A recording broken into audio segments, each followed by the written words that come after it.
Shalom. Welcome to Challenging Torah. We've been working with the Institute for Jewish Spirituality throughout this year to look at our own inner qualities in a project called Musar, study of our midot, our characteristics. And as the Jews stand poised to flee from Egypt and cross the Red Sea, what we mostly fear or feel from them is fear. According to Dr. Alan Marinas in his book Everyday Holiness, fear is the apprehension of impending danger. Well, that's justified. You've got the entire Egyptian army and chariots behind you.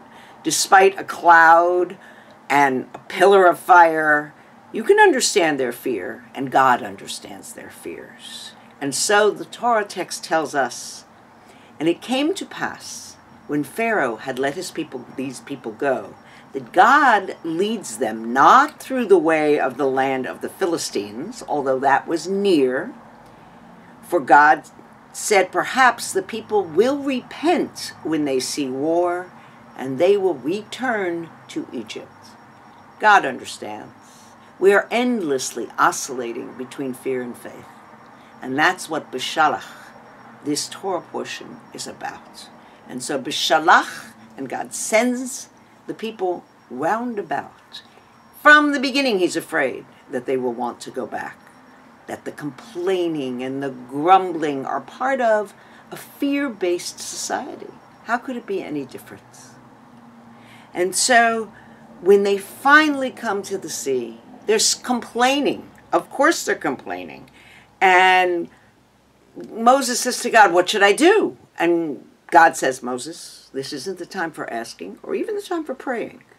Speak to the people of Israel and tell them to go forward." And then he gives them the instructions: "Lift up your rod and stretch out your hand over the sea and divide it. And the people of Israel shall go forth in the midst of the sea onto dry land." And Moses stretched out his hand over the sea, and the sea was pushed back by a west wind and made the appearance of dry land, and the waters were divided. This is the key moment of the miracle of the crossing of the sea. It's a miracle. And what happens after that miracle? The people walk through. They see the Egyptians lying on the shore. They see with their own eyes God's power.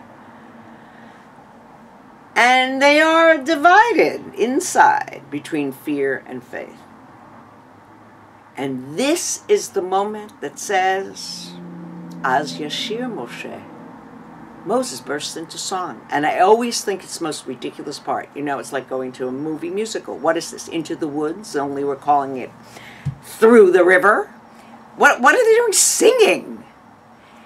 But when we look at it and look at the comments that generations of sages have given us, when we haven't got the words, we've got the song. Moses sings a song of great praise. Az Yashir Moshe. And Az, very interesting, is both in the past. The Yashir is also in the future. And it becomes the promise of the singing that we have at the time of redemption.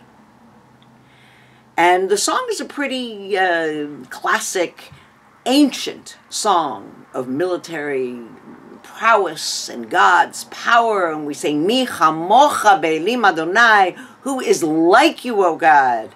And all of, at least the male Israelites sing, because right after that it says, "And then Miriam took her timbrels, and all the women danced." Did they not all sing together? Was theirs a higher song? Was theirs a song of music and connection and perhaps the dance of a circle where we all, as Yashir, we will sing together as we come in a unified dance? We don't know. But we know that when the Mashiach comes, when the Messiah arrives, it's definitely going to be with music. And we call this Shabbat Shirah, our Shabbos of song. Not Shabbat splitting of the sea, but Shabbat Shirah. Beautiful piece by the Sfat Emet that says, in every creature in the world, there is an innate song.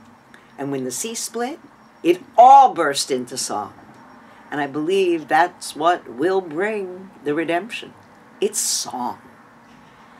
And yet, with a song on their lips and almost in their heart, it takes about one night for them to begin to grumble. Actually, it's 3 days. So where's the food? Like, we don't have any food. And was it for want of graves that you took us out of Egypt? Or they say, we sat by the meat pots and we did eat bread from in our full in Egypt. And you brought us into this wilderness to kill the whole assembly with hunger. We're grumbling. We're complaining. And God says, okay, behold, he says to Moses, I will rain bread down from heaven for you, and the people shall go out and gather a certain portion every day, that I might see if they will follow my Torah. It's one of those movies that it would have been good if they just ended it at the great singing finale. But there's a second part. Because fear still rules. And in the place of fear, we forget to be in the place of gratitude.